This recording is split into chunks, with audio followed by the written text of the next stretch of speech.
applying pastel over an underpainting that contains acrylic paint and house drippings. When I left you in the last fitting, I had just completed the black and white underpainting. I worked on it continually after filming. I added some acrylic color to it to give me an indication of what the pastel will look like when it's completed. The next step will be, of course, of dripping the house paint in areas where I want texture to be more evident. One will be on the tree here, and some in these really dark areas where I want the texture to kind of show through or hinted into the dark areas. I may apply a little texture to the bank in front of the bank, this flat area, with some bushes and wild grass and weeds. This will be pretty blurred back here, so I'm not going to apply a lot of texture to the hill behind. And like I said, after I dip the house paint, I'll put a layer of fine pumice gel which dries clear, and that will provide the surface for the pastel. So let's get started. All right, friends, I'm over here at my work table. I was just going to show you the scene I have outside my studio window this morning. It's 2 days after Thanksgiving, and this is our first major snowfall. We're expected to get 10 to 12 inches, but what a view to have right out your studio. This is our backyard. There's plenty of deer that roam through here. So let's get started with the pastel demo. All right, I'm over here at my workstation again. This is my pastel painting. I'm going to be dripping paint probably on the tree here in front and these dark areas like I said before. And this back hill is going to be left pretty much alone, I think. I just want a few areas of texture, mostly in the focal point. So what I'm going to do first is tape off or mask off these sections that I don't want the paint to be dripped on. Probably the white snow, and it'll probably snow down here. So it's a very easy process. I've taken a piece of gator board to cut a little strip like this, and I'll just be dripping paint. Real thin lines, kind of like that. So first I'm going to mask off the large clear large areas where I don't want the texture to be dripping on. Just using some regular blue masking tape. First I need to get a paper towel. It's a Viva paper towel. I'm going to be dabbing areas like this for where the texture is going to go, and so forth. All right, I'm going to go ahead and mask off these larger areas. You don't have to mask the whole section, but just close to where the drips are going to be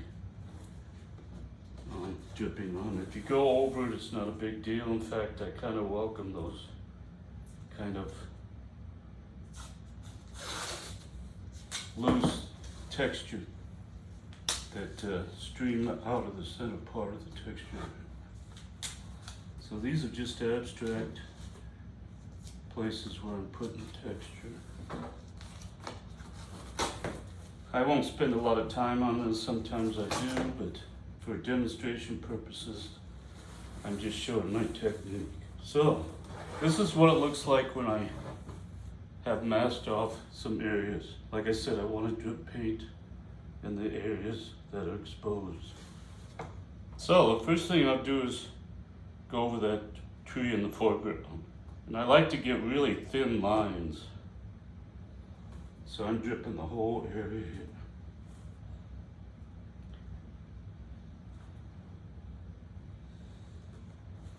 And if you get an area that has blobbed, or just wipe it off. Okay, after I drip that area, I just touch it. I'm not putting any pressure, I'm just kind of slapping it. As you can see already, these really thin lines provide kind of a wild feeling where there's branches and twigs, and pretty much replicates my outdoor scene here through my window.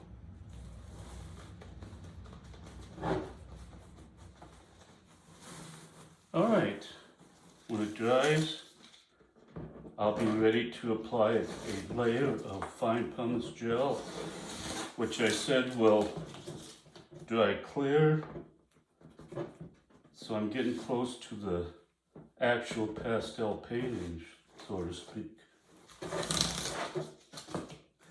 But I have a lot of students who really enjoy this process of dripping paint. However, there is a limit. You don't want to go too heavy or cover the whole painting with drippings.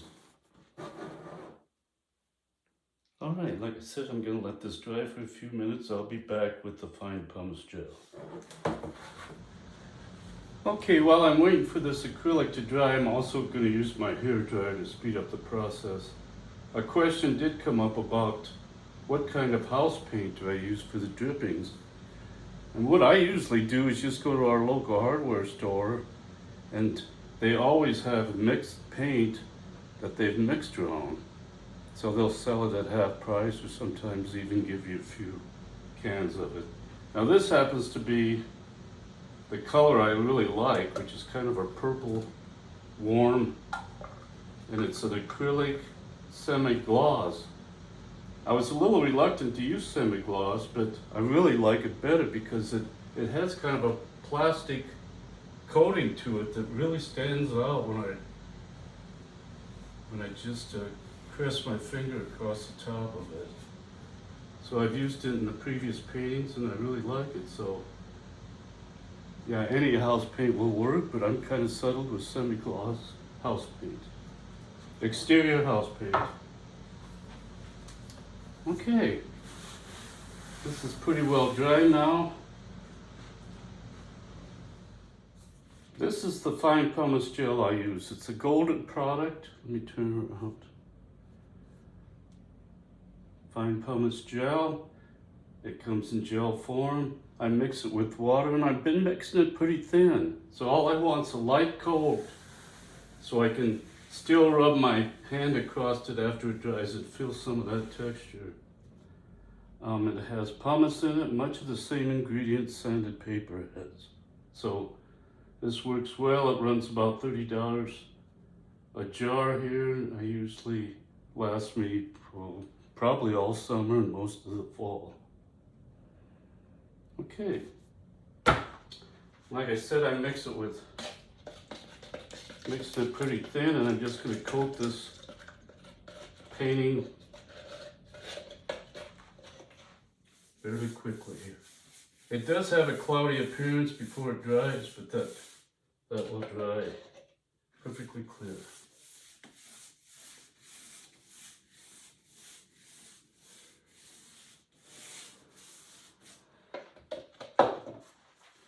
I have had a question come up too in previous demos. Do I sell my demo pieces? And of course I do. So if you have any interest in this painting, just give me a PM or an email and we'll talk about shipping and of course the price. So I'll give this a few minutes to dry, and then I'll be back with my pastels and we'll finish this painting. All right, I'm back at my easel. The fine pumice gel coating has dried completely. It takes just a few minutes. And like I said, I mixed it very, very thin, just enough to coat the surface. Now this provides the surface for the pastel. If I would not use the fine pumice gel, the surface would still be too slippery for the pastel to adhere to. But as you can see, I could cast a light stroke across the surface and it remains in place. So that's the process. One thing I really like about this process I've developed is that you don't have to use many pastels.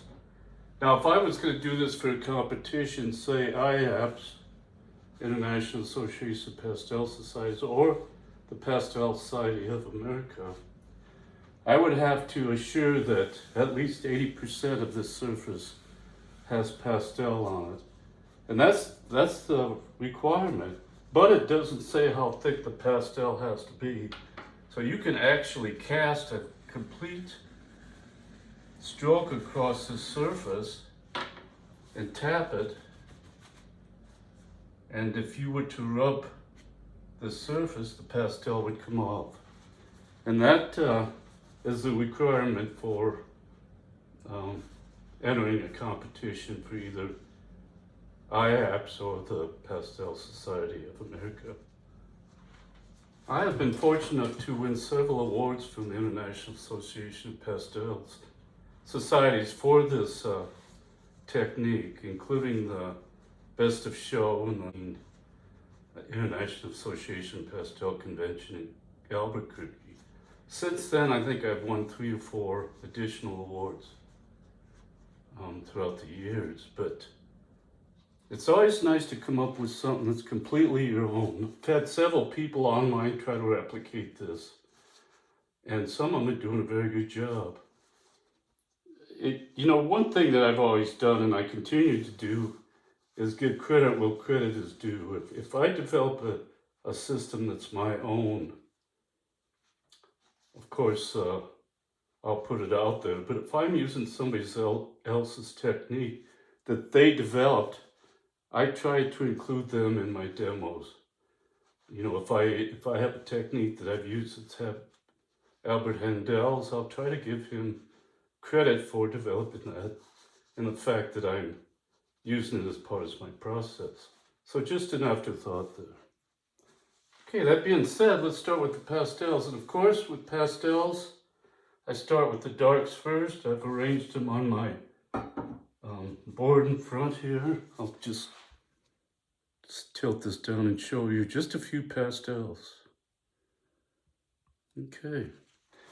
Since I'm right-handed, I start with the darks first, and they're on the complete right side of the painting here. And then I'll move to the left where my lights are. So I'm going to pick out these areas of darks. Now I've got quite a few of them, and I think I'll probably eliminate some of them since the reference photo doesn't include all these kind of dark areas that break up the bank. So I'm going to probably cover some of them with snow. As you can see, the drippings have provided these kind of twigs and gnarly little weeds growing up in the foreground. I like that. And when I cast a lighter value over the top, let's say I'll pick up this kind of light blue here and tap it, those will show through just barely, just enough to show that there might be some twigs or sticks rising up out of this kind of haphazard area here that's just covered with twigs and branches. All right, like I said, my darks first. My stroke is very, very light. I'm just casting. I'm not coloring in or pressing down. I just want to get a nice feel of rhythm here. Some of these dark passes. And I'm going to soften some of the lines. And like I said, I like to give credit where credit was due. When I first started my pastel journey, I took an Albert Handel class, still the master, and he used this process of tapping instead of rubbing. This allows for more pastel to be applied upon this first cast. I'll take a little lighter value since I want to kind of duplicate this really nice blue area or aqua color of the shadow in the snow here. So I'm just going to go a little lighter. This happens to be a gray. Just in a few areas. It's got a little purple in it.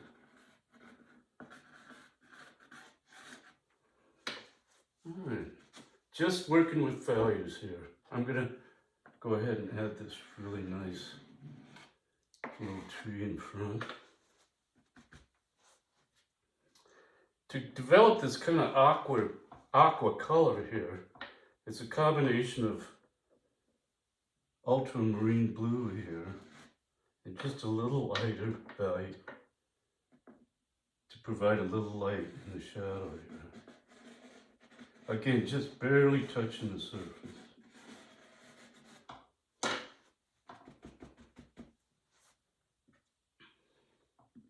Again, I kind of like this shape right here, so I'm going to try and duplicate that just a little bit. Still darker than the lit snow here, but just a little darker in value.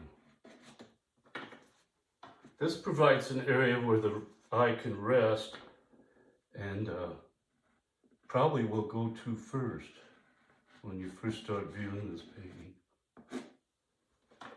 Okay. Nice blue shadow off of this tree here. Since I haven't gone to my complete darks yet, and I usually start with that, I can see in here that this is probably the right value that the acrylics provided for the really dark areas. Now I may take a little lighter grass, winter grass, and cast it over the top. Kind of like this. I hope that's coming through in the video. And then just like that in certain areas. Okay, just little touches. Now under this, beneath this bank, the value gets a little darker in value, so I'm going to go ahead and put that in. Again, watch my stroke, it's just very light. I'll come back towards the end of the painting and sharpen some of these edges. But for now, I'm just getting a feel for the area. Nice little light right underneath here. This is just pure white. Again, a lot of this area I may just leave alone since I'm not entering a competition for this. And just leave some of that exposed acrylic paint. Then it becomes more of a mixed media. I'll just have to make that decision later. I have sold my 100 paintings as paintings. That was a question that came up earlier. I'm still a pastel artist. And I probably will be. Another question that came up was, how did you become involved in experimenting? That was a good question. It came up in the personal chat in my Facebook, and I had to think about it a little bit, but before I was a pastel painter and got interested in this medium, I was an oil painter. And I tried to think about a what if I could combine oil painting with pastels, since I liked them both so well. I did try to do a complete oil and painting, let it dry, then try to apply pastel over the top. It had very little success. It was a lot of work, so I kind of just thought about it for quite a while and started asking the same questions over and over. How could I do it? So I thought, well, acrylic will dry quickly, unlike oil paint. And if I could just find a surface that would, make a surface for pastels to stick to, basically, and hold to, that was clear, then that's what I ended up doing. And it took me probably a couple years to really come up with the process. So it's always good to, while you're painting, if it becomes too easy, or you know, you keep painting the same scenes over and over again, that you mix it up and play those little what if games with yourself and see, you know, write down on a piece of paper what you like about pastels most, and what you like about another medium such as watercolor. I do remember in that workshop with Handel that he was just beginning to add a water painting, underpainting for his pastels, and I think he was working on UArt paper or Wallace, probably Wallace at that time. So that gave me the idea too of using acrylic paint, which is basically has very similar characteristics of watercolor. So even when without the acrylic, the fine pumice gel applied, I was putting pastel over acrylic paintings.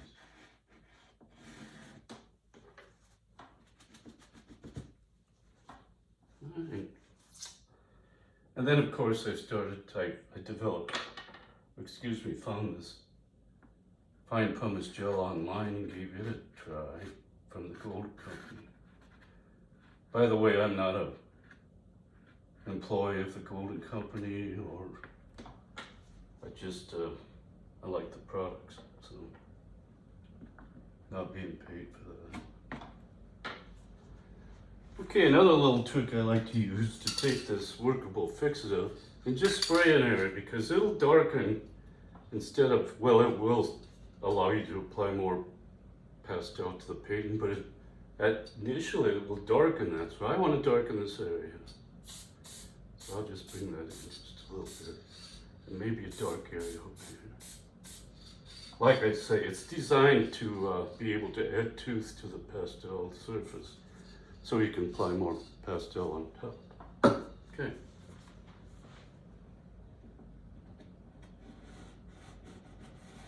I'm just going back and forth here with darks and lights. Like I said, I've got a pretty good base to work from.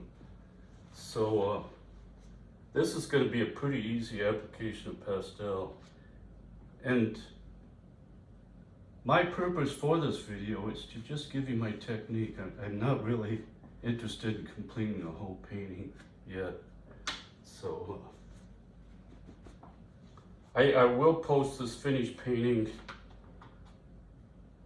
at the end of this video, but I'm not going to spend the next 4 hours filming this process, because it's just a repetition of what I'm doing here. Just feeling my way through it. I will paint for a while. I'll probably shut the filming off and come back in an hour or so I can give you a development on how this process continues. At the end of the demo, I will be answering questions, so if you have any questions, please either PM me or email me the questions, and I'll be happy to go over them. All right.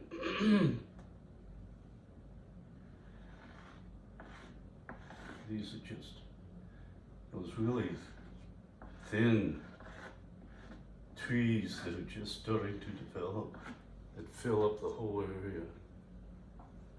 Okay, this is pretty much how I do the foreground here. This is just a really deep purple value. And I'm just going to pick up little areas within this dark area to add a little different value. Okay, taking my aqua light here.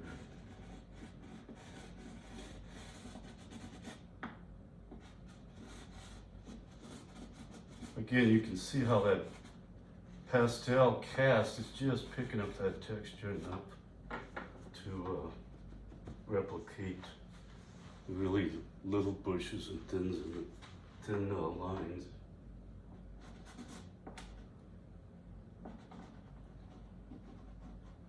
I'm just gonna, I call this coloring just a really heavy mark to kind of create this basic shape here.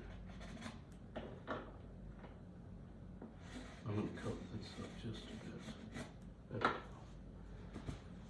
I always encourage my students to take a break every 10-15 minutes, stand up,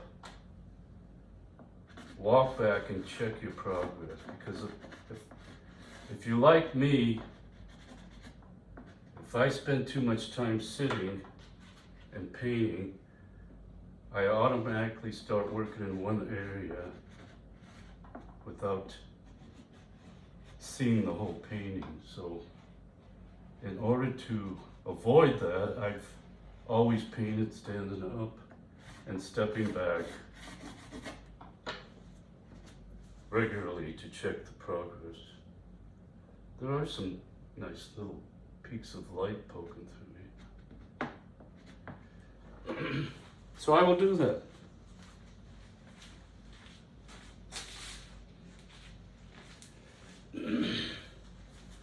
I'm going to have to break those up just a little bit. Change the value just enough. Alright. Now this back hill back here is pretty much in just a couple values. A dark value, just a little lighter, with just peaks of snow showing through. So I'm going to go ahead and try to pick up a value that's pretty close to, I think, a combination of these two. A deep brown, which I'm going to cast about right here. I'm just barely touching the surface.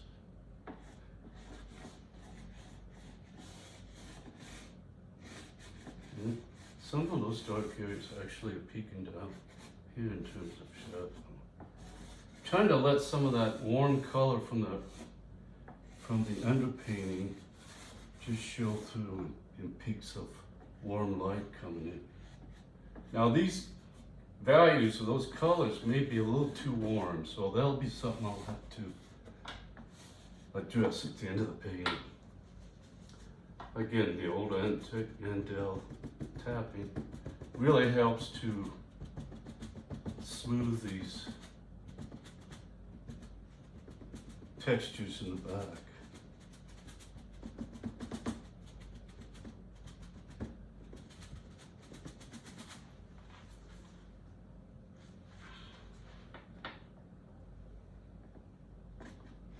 Okay, I'm going to cool the white off a little bit with just some really light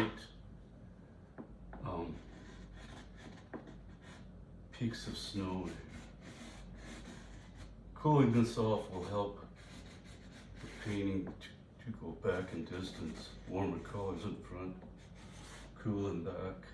Maybe I'll put a little line clear back here. I'll have to step back and look at this to see if it's going to fit. And it's what I want.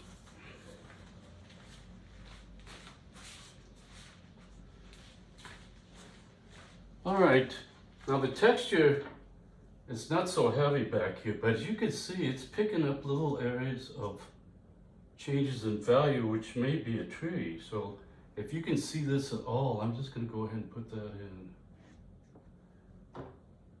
Maybe back here, this is just barely touching the surface.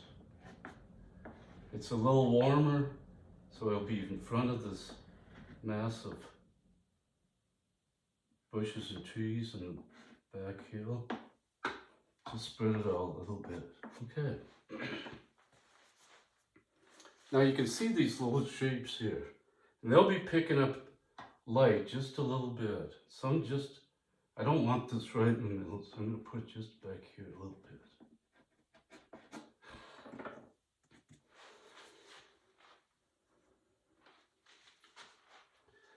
Okay, I can see immediately that I need to cool this tree here that's gathered all the snow. I need to cool that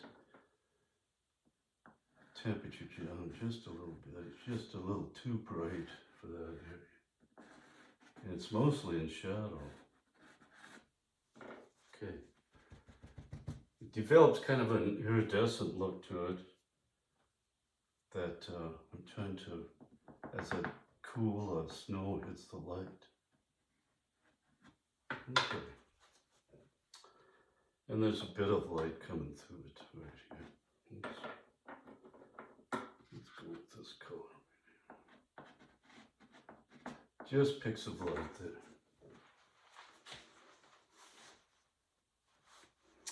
Okay, I'm going to continue working in this fashion. I'll probably stop back in an hour or so and give you a quick update, but like I said, this is an instructional video.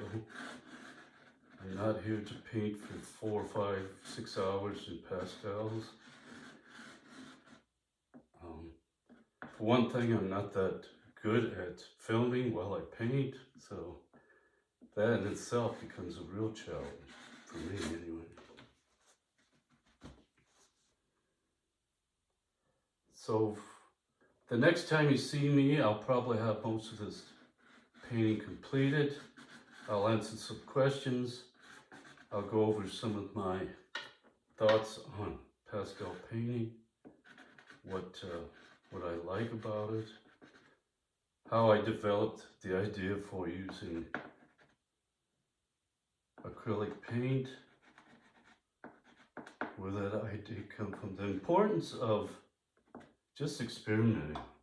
You know, painting or art and painting are not just about coming out with a beautiful painting or something that might sell or win a competition. It's about the process and the time you spend and all the magic and fun that happens while you're painting, and how it keeps me off of watching TV and staying on social media, which I tend to do way too much. Okay.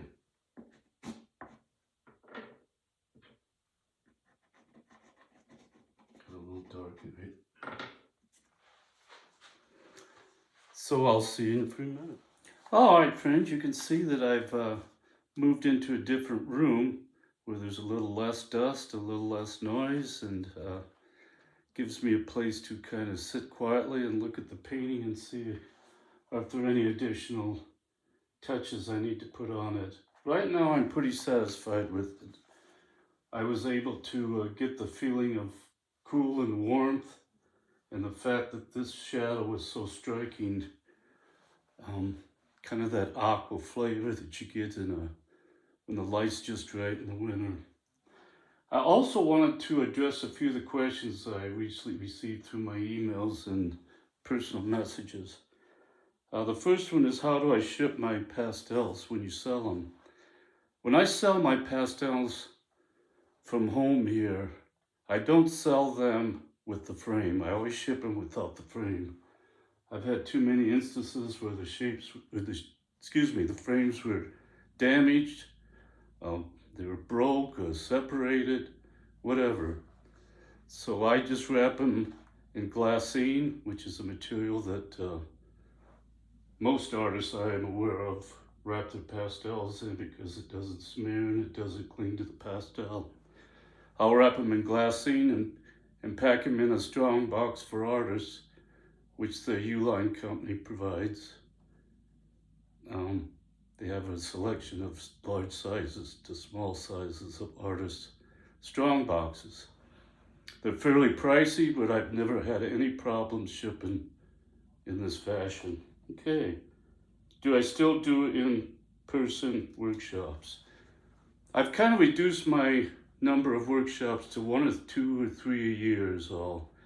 They're kind of hard on me now, and traveling is always a challenge with pastels and all the supplies I have to take with me.